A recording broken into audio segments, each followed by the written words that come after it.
Sioux Falls police are investigating an overnight robbery at an East Side business. The person who died is in their 80s and is from Potter County. 80% of our state's cases are currently in the city of Sioux Falls, where that Smithfield Foods plant is located. Here's a look at a few of today's top stories. Federal regulators have cited Smithfield Foods for failing to protect Sioux Falls employees from exposure to the coronavirus. A couple things to note, though, so far is that in Arizona, this is the first time since 1996 that a Democrat has taken that state.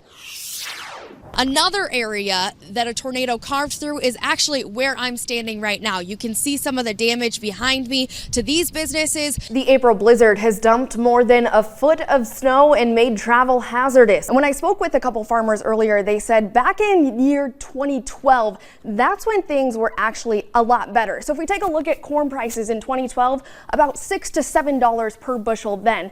Fast forward to 2019, half that. Colton, let me check out what you have. Oh. It's taking a minute for the oven to warm up. Just hold on. The oven, you mean the stove? I think he better get his kitchen appliances right before we move Whatever on makes here. the That's eggs what done. concerns I'll me. use it. I will kick everybody, I'm right here. You need to calm down. I'm coming to kick your too. Shut up. This is audio Dolly Bruns recorded at her home in Adrian the night of June 15th last year. Her sister, Ruth Gunning, says she had been recording arguments for some time. She didn't think people would believe her. She thought that I have to have proof or no one's going to believe me. That's what Dolly's husband, Richard, made her believe. In court, Dolly read a 10-page statement describing her life with Richard over the past 17 years. Because he was an officer, the state of Minnesota trained him on how to abuse us without leaving a mark. They taught him how to intimidate and control us into compliance and how to use of force that didn't cause injuries. In this recording, you'll hear Dolly trying to calm down Richard. You'll also hear her son screaming at some point. He was 12 at the time. Somebody come here so I can punch him in the head. If you want to fight, go to the bar. No, I want one of you. We are not going to fight you. You need to calm down. Richard! Richard!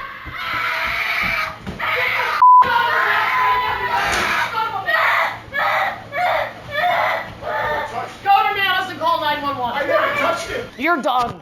She's gone. You better get She's it. calling it. You're have fun in jail. I never touched him. That's when things escalated even more.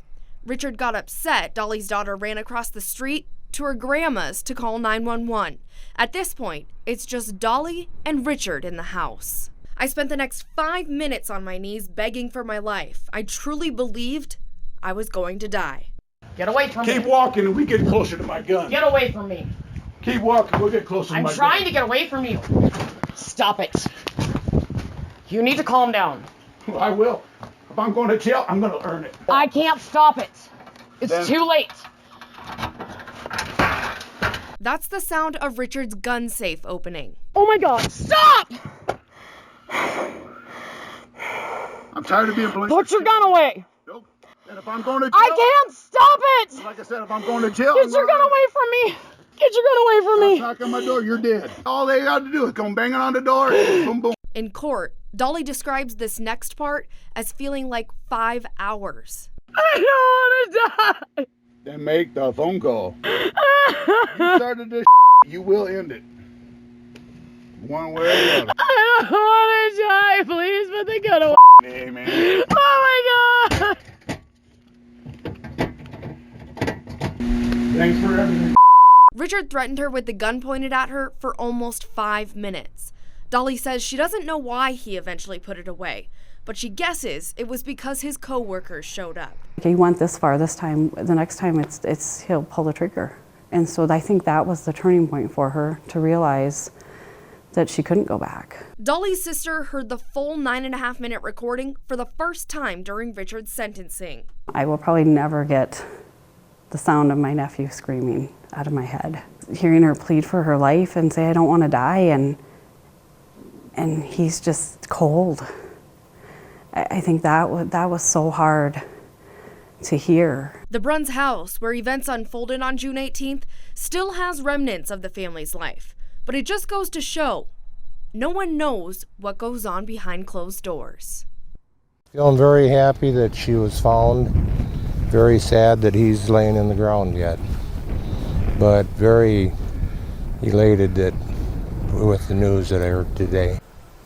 Lee Litz found baby Andrew in the ditch 38 years ago. We caught up with him and his daughter as they visited Andrew's grave after hearing of the arrest. Here you go, Andrew.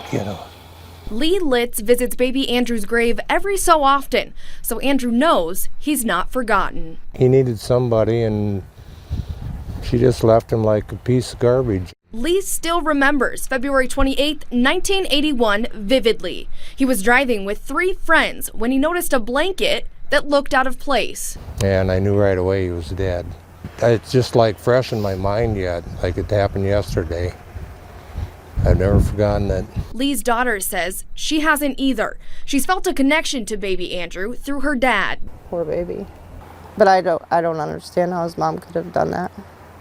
I was very young when I had my children, and I couldn't have dreamt of doing such a thing. Lee hasn't stopped thinking about what someone did to that little boy 38 years ago. I've always wanted her to come to justice, and 38 years is a long time to get away with something. So I think she's had her time out, and I hope she gets life. He wouldn't be here if she hadn't made those choices, but I'm glad they found her. It doesn't change what happened in 1981, though. I think about what he'd be doing today if he was around, and would have had a chance. And I just wish I could have found him a little sooner, but it wasn't to be.